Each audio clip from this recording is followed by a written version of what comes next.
Well, please join me in thanking our panelists, Khaldoon, Carol, and Yasser. Thank you very much.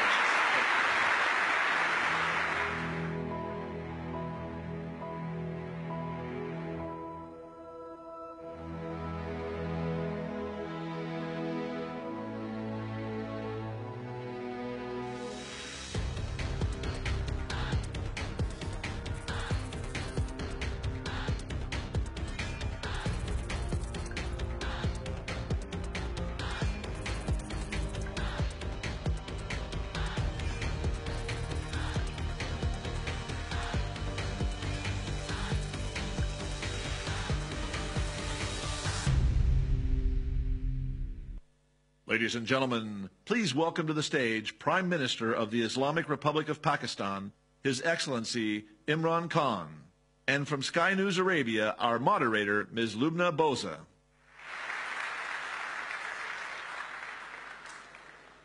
Good morning.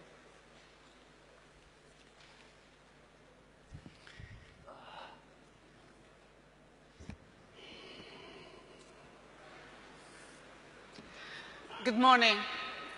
Good morning, Your Highnesses, Your Excellencies, ladies and gentlemen. It gives me a great pleasure to be part of the FII this year. I'm happy to see a full house and so many familiar faces in the audience. So we've got 40 minutes to discuss Pakistani's economy and to discuss the emerging opportunities that might provide. So good morning and thank you for making the time. Your Excellency, you've assumed office as Prime Minister in August 2018 with a mission to achieve Naya Pakistan, new Pakistan. Tell us more about it. Well, thank you. First of all, let me say what a pleasure it is to be here. Opportunity to talk about Pakistan, investment opportunities. But Naya Pakistan is actually the Pakistan it was meant to be. Pakistan was the only state, well, one of the two states made in the name of an ideology which was Islam. So when we talk about Naya Pakistan, it is going back to the vision of the founding fathers of Pakistan. And what the founding fathers of Pakistan envisaged was a state based on the principles of the first Islamic state of Medina. And those principles were justice, meritocracy, a welfare state where the state took responsibility for the weaker section of the society, and above all, state to educate its people. So these were the principles which, very lofty principles, why Pakistan came into being. So when we talk about Naya Pakistan, it means going back to the principles of what the founding fathers stood for. And hence, the struggle to educate our people, develop our human resources, strengthen our institutions, especially of justice. Sadly for us, some of those principles are more visible in, say, the Scandinavian republics, say in Switzerland, say in New Zealand, than in Pakistan, what was supposed to be an example for what an ideal Muslim state was supposed to be. You've mentioned so many important points that I'm going to go back to one by one. So working on human capital, fighting corruption, empowering the economy. Walk us through the economic agenda of your government now. Well, you know, we have been in power for 60 days. We have inherited two big deficits, fiscal deficit, current account deficit. And so the immediate concern for our government is to increase our exports. We need to increase our exports because we have shortage of foreign reserves because of our current account deficit. We need to get more remittances through the banking channels, because there are about 8 to 9 million Pakistanis who work abroad, who are living abroad. So we need to bolster our foreign exchange reserves, immediate improvement in exports, giving incentives to the exporters, getting Pakistanis to send remittances through the banking channels, because then we would have enough dollars. At the same time, clamping down on money laundering. It's a problem in most of the developing world where the money leaves the country through illegal channels. And then create the opportunities for investment. So these are the immediate measures we have been taking in these 2 months. Obviously, to get through this difficult period, we're looking for loans. And that's actually my next question, because with such an ambitious agenda, you require resources. How does your government plan to overcome the existing financing gap? Are we talking about loans, IMF program? What are the options you have on the table? Well, whatever reforms we do today, the impact will be in maybe 3 months, 6 months, a year's time. So right now we need to have loans to go through this difficult period of repaying or servicing our debts for our imports. So we are talking to both IMF, and also we are talking to friendly governments that we could go through this difficult period to get loans. So you might be applying for another IMF program? Yes, we're talking to the IMF. What we are hoping is that we can do a bit of both, get some loans from friendly governments, at the same time get a loan from the IMF, and so to go through this period which we feel we have a tough period for the next 3 to 6 months. I'm going to go back to the point you mentioned in your first answer. So during your victory speech, your main point was fighting corruption in Pakistan and powering the economy. How is your government aiming to ensure transparency so you can revive the investors' confidence in Pakistan and investing in Pakistan? Firstly, Lubna, you must understand that corruption is what makes a country poor. Corruption is the main difference between the developed world and the developing world. Countries are not poor because they lack resources. For instance, Congo has so many resources.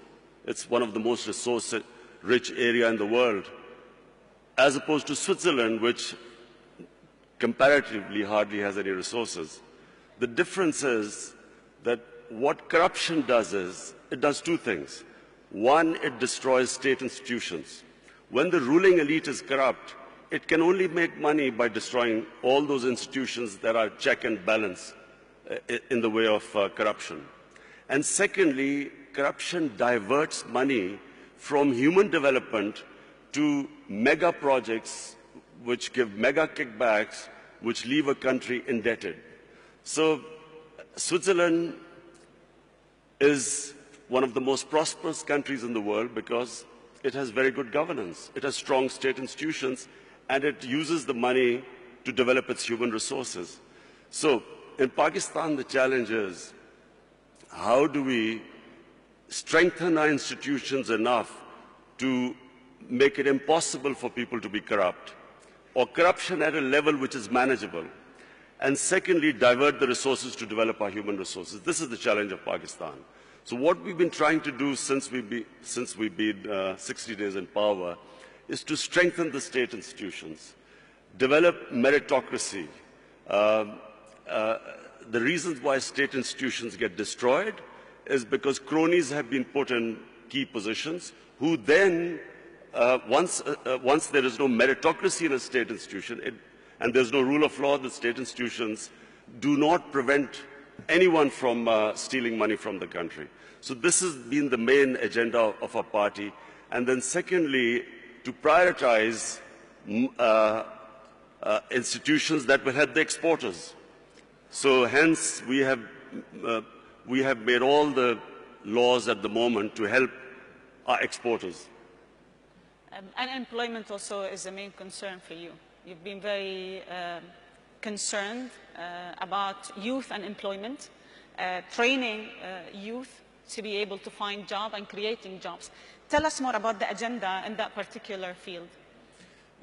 Pakistan has 100 million people below the age of 35. Yes. Now, in one way, that's a huge opportunity. But secondly, it is a big pressure on the government to find employment for this young population. We have embarked on a very ambitious program. Pakistan has 10 million shortage of houses. So we have embarked on this program that in the first 5 years, we will build 5 million houses. And so hence creating all the conditions, removing all the red tape that comes into the housing sector. Also, of course, trying to attract foreign investment for this housing. At the same time, apart from the housing, what we are trying to do is create the enabling environment for investment. One of Pakistan's strengths are the overseas Pakistanis. We have, as I said before, 8 to 9 million Pakistanis working abroad. We have, if we create the enabling environment, we will then be able to attract their investment. If you see the growth of China and India, one of the biggest, the first people who invested were the overseas Indians and overseas Chinese who came back. So we have this big resource lying outside Pakistan. Our main effort is to create the enabling environment, make it easy to do business, the ease of doing business, bringing down the cost of doing business, and attracting this investment. Speaking of China, you've always spoke about how good China is in bringing 700 million people out of poverty. And I think the China-Pakistan Economic Corridor, or what you call CPEC, is being debated a lot lately. I would like to understand more about it from a Pakistan angle. First of all, let me just say two things about China, which for Pakistanis is very attractive. One is that China is the only country in human history which brought out 700 million people out of poverty in 30 years. Secondly, China has, in the last 5-6 years, really clamped down on corruption. In the last 4 years, I think they convicted about 415 government ministers in corruption cases. So these are the two problems which face Pakistan. We have corruption, and so we are going to look for ways, because white-collar crime is very difficult, especially in our countries, to catch, because we do not have the people. Absolutely. We do not have those who understand, who can convict white-collar criminals. So we are going to get help from China. And secondly, all the ways, the way they have brought this huge amount of humanity out of poverty. So poverty alleviation is the second thing which we learn from China, and I'm going there next month. So we hope to, we've already asked the Chinese government to help us in these two areas. CPEC is a great opportunity for Pakistan. CPEC connects us to China, which is one of the biggest markets. Because of CPEC, we are developing Gwadar, which is, after Singapore, the second deepest port. And because of CPEC, we are developing these special economic zones where we will invite investments from all over. So hence, provided we get our governance structure right, CPEC is a great opportunity for Pakistan. And actually that leads to my second question, that this whole collaboration with China, how can it help Pakistan to bring more international investors? Well, simply because China, A, is a huge market. Secondly, the CPEC is this route which connects us, China, right down to Gwadar. So we have all this opportunity with these special economic zones to invite people. It gives a great opportunity for investment. And remember Pakistan's strategic position. It is sitting next to two of the biggest markets, India on one side, China there, and then, of course, inshallah, when peace returns to Afghanistan, Then we have this all the way to Central Asia. So Pakistan is strategically probably one of those countries blessed. It is placed in one of the great positions in the geography of the world. And actually, I would like to comment on this point, but because rightly so, like Pakistan is very well placed to connect Central Asia, Middle East, China, and the Eastern markets. Do you have a plan to leverage on that natural advantage? The plan is to create the enabling environment in Pakistan so that we can attract investors. Not just foreign investors, not just overseas Pakistani investors, even our own investors who, unfortunately, because of our poor governance system, were not really investing in Pakistan. We didn't even give them enough incentives, and I'm talking about Pakistani investors. So we are restructuring our duty structure. We are our tax incentives. We are restructuring everything so to incentivize people to invest. What are the sectors that you think investors would be more interested in Pakistan? Minerals. There are vast amount of mineral wealth lying in Pakistan. Coal. We have one of the biggest coal reserves in the world. We have copper reserves, one of the biggest copper reserves. Zinc. We have a lot of areas of gas which have not been explored at all. But then we have tourism. You see, Pakistan is one of the most diverse countries in the world. Pakistan starts with alpine in the north. We have alpine climate. And then from the highest, which is the second highest mountain in the world, which is K2, we go on to the sea. We have 12 climatic zones on the way. So we have, tourism has exploded in Pakistan. Our infrastructure cannot cope with the tourists. So that's one of the biggest opportunities to invest in our country. And then we have three types of tourism. We have religious tourism. North of Pakistan was the center of the Buddhist civilization. We have the oldest civilization in the world, which is the Indus Valley civilization in Mohenjo-daro. Peshawar is one of the oldest living cities in the world, 2,500 years old. Lahore also one of the ancient cities. So Pakistan is a diverse country. It's unfortunately because of the war on terror, last 13, 14 years we had this turmoil where tourism disappeared. But in the last 2 years we have all records of tourism have been broken in our country. So that's a great area to invest. So you've mentioned 2 points, tourism and energy. You've spoken enough about tourism and what should happen and how the investment should be. But on housing is also, of course, 5 million houses we are building. That's another area we're expecting investment from abroad. Let me talk about energy, because I think finding sustainable fuel and gas supply by investing in Pakistan's own production is vital for your economy. What's your plan to reducing energy dependency and really inviting international investors and local investors to invest in that particular field? You see, we have hardly had any investment in our mineral resources. And one of the reasons, as I said again, in the last 15 years, was this war on terror, where we became the center of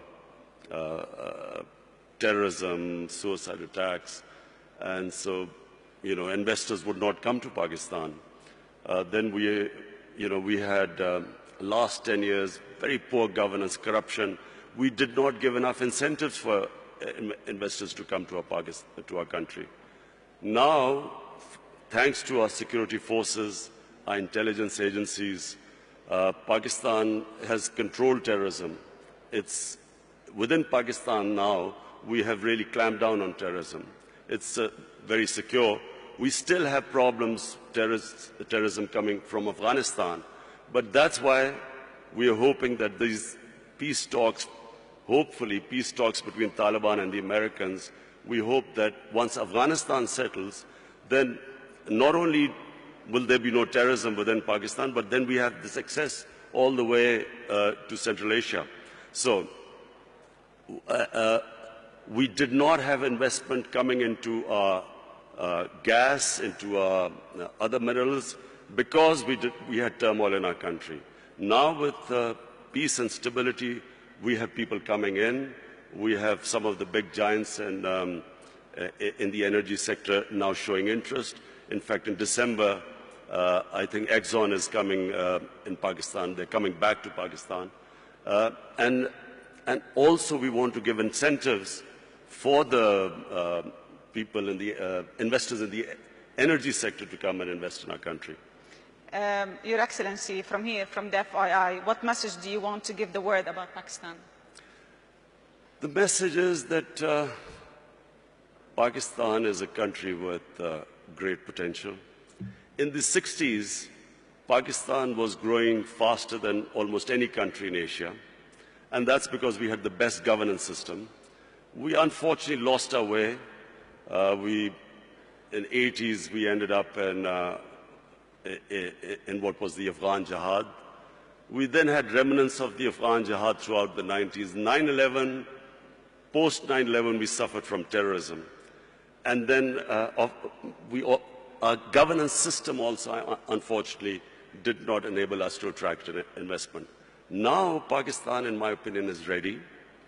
I repeat, the biggest resource in Pakistan are the 100 million Pakistanis below the age of 35. It's a huge potential in the country. We have a diverse, mineral-rich country, one of the most fertile lands in the Indus Valley Basin. So today, the country stands where it is probably right now is the best time for investors to come to our country. Thank you very much. I'm going to open the floor now for some questions. We've got around 10 minutes. So if you have any questions, please just mention your name and your institution. We've got some mics.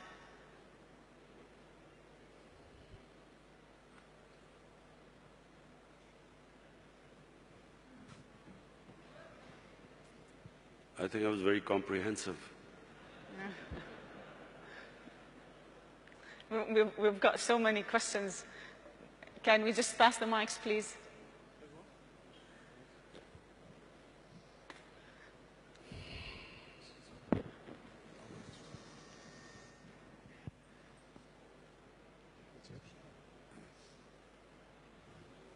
Bismillah ar-Rahman ar-Rahim.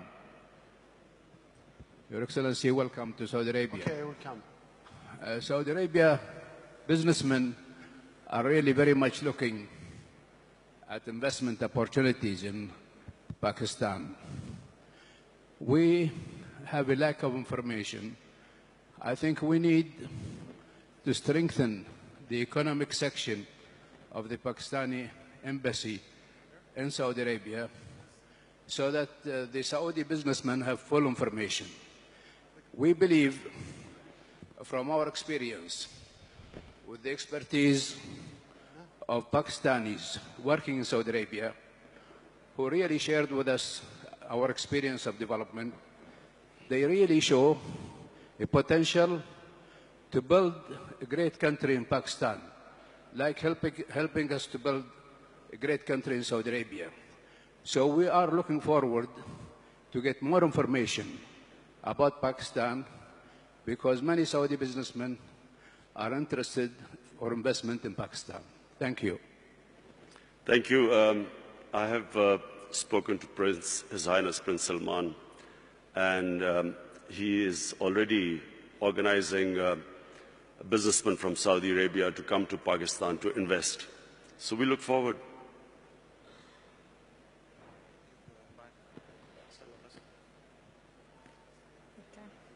I'll take two more questions.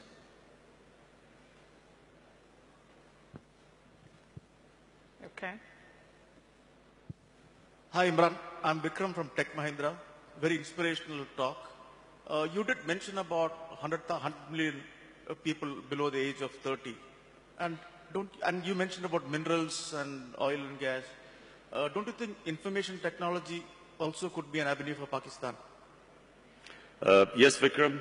Information technology could be one area where we could not only improve our exports, but also provide employment to our young people. Unfortunately, we did not concentrate, like India did, in information technology. We've got left a bit behind, but now we are concentrating, organizing our IT sector so we can develop it. Yes.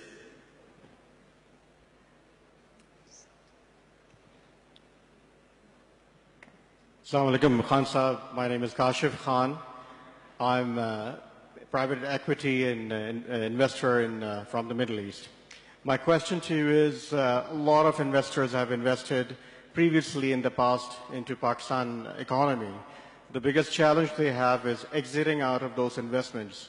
How this government will facilitate the previous investors to exit, which will give more confidence to the future investors? Well, Kashif, I have my team here. Our chairman of board of investment is here, our finance minister, our commerce minister. The whole idea is, in Pakistan right now, is how to make it easier for people to invest, the ease of doing business. We are already working on it, trying to remove all impediments. In fact, we are now about to develop a one-window operation for investors, that anyone who wants to invest in Pakistan, he will just be able to contact one point where they can contact, and any problems they are having, we will remove. So we are now determined that the only way the country can go forward and we can provide employment to this young population is by helping the investors. And you will find things improving by the day. So we will have one more question before we wrap up. Heather Henyan from Mindshift Capital. Hello. Assalamu alaikum, Your Excellency. Welcome to Riyadh. Pakistan is one of the largest importers of oil, and Saudi being one of the largest exporters. So can you maybe shed light on the possibilities of potential cooperation in oil refineries or downstream opportunities in manufacturing in Pakistan? Well, we are already talking to Saudi investors for an oil refinery to be built in Pakistan. In fact, we need 2 oil refineries in Pakistan bearing the amount of demand. So yes, the answer is yes, we are talking to Saudi Arabia. We have already met Saudi investors who just came over to Pakistan. And there is cooperation, and there's going to be increasing cooperation between Saudi Arabia and Pakistan. So we have one more question. Okay. Sorry, over here. Heather Henyan from Mindshift Capital. Just to ask about the gender strategy for Pakistan. We know that women have played a very strong role in microfinance, in the business of Pakistan, and in the formal economy of Pakistan. Can you talk more about the role that you see for women going forward as entrepreneurs and their role in the business sector? Thank you. The most important thing at the moment for our government is to ensure that we raise a female literacy in our country. Unfortunately, in literacy we have got left behind in the subcontinent, but specifically female literacy. So you can only empower women really if you educate them. So in the 5 years when we were in power in Khyber Pakhtunkhwa, the province our government was in power, we decided that every 100 new colleges to be built in Khyber Pakhtunkhwa, 70 would be for women. Similarly, in primary, all primary education schools which we were going to open, out of 100, 70 would be for women. So that's number one. Secondly, we have this housing project which we've started. We are, at the bottom tier, we are doing microfinance for the poorest of the poor. This is affordable housing. And for the poorest of the poor, we are introducing microfinance. And there also we are involving women, because we find that they are always in microfinance, they always pay back the loans much better than the ratio which men pay back. But apart from that, we're trying to do something which sadly hasn't happened in Pakistan. Women do not get their inheritance rights, which is mentioned in the Sharia. In Pakistan, in rural areas, women don't get their rights. So also financially empower them by ensuring that they get their inheritance rights. So we've got another question, please. Mr. President, this has been Hindi from Dubai, UAE. You have a great neighbor next to you, which is India, and they have great potentials to be a great partners with you. What is your efforts to let go all the past history and become one big nation, collaborating with each other in different fields and businesses? Thank you. Well, I'll answer my final question. Look, one thing Pakistan needs more than any other country right now is peace and stability. The last decade or more, specifically after 9/11, has been of the greatest turmoil to our country. A war which Pakistan had nothing to do with. Pakistan ended up losing almost 80,000 Pakistanis dead. Our tribal areas devastated by the war. Half of the population in the tribal areas internally displaced. Over $100 billion lost to the economy. And one of the reasons why we are at this stage where I'm talking about the two biggest deficits, fiscal and current account deficit, is because of this instability and the war, where investment just dried up in Pakistan. So what we need is stability. Now, stability means peace with all its neighbors. We have peace with India, we have peace with Iran, peace with China and Iran. Our problems are right now with Afghanistan and with India. Now, when I won the elections and came to power, the first thing I tried to do was to extend a hand of peace to India. Unfortunately, and I think it's because of the Indian election coming up, and because, sadly, anti-Pakistan rhetoric brings in votes, I'm afraid we got no response from India. In fact, got rebuffed by India. Now, what we are hoping is that we'll wait till the elections, then again we will resume our peace talks with India. Peace with India is important not just for Pakistan, but for India as well. All the money that should be diverted to our human resources ends up being diverted to non-productive arms race. And secondly, peace with Afghanistan, peace in Afghanistan. It's critical for Pakistan because at the moment, the low amount of terrorism coming into Pakistan is from Afghanistan. And so it's for us, for Pakistan, it's extremely important that we have peace with both the neighbors. And I can tell you, my government will be trying its best. We are all in Pakistan, there is a consensus amongst all stakeholders that what this country right now needs peace and stability.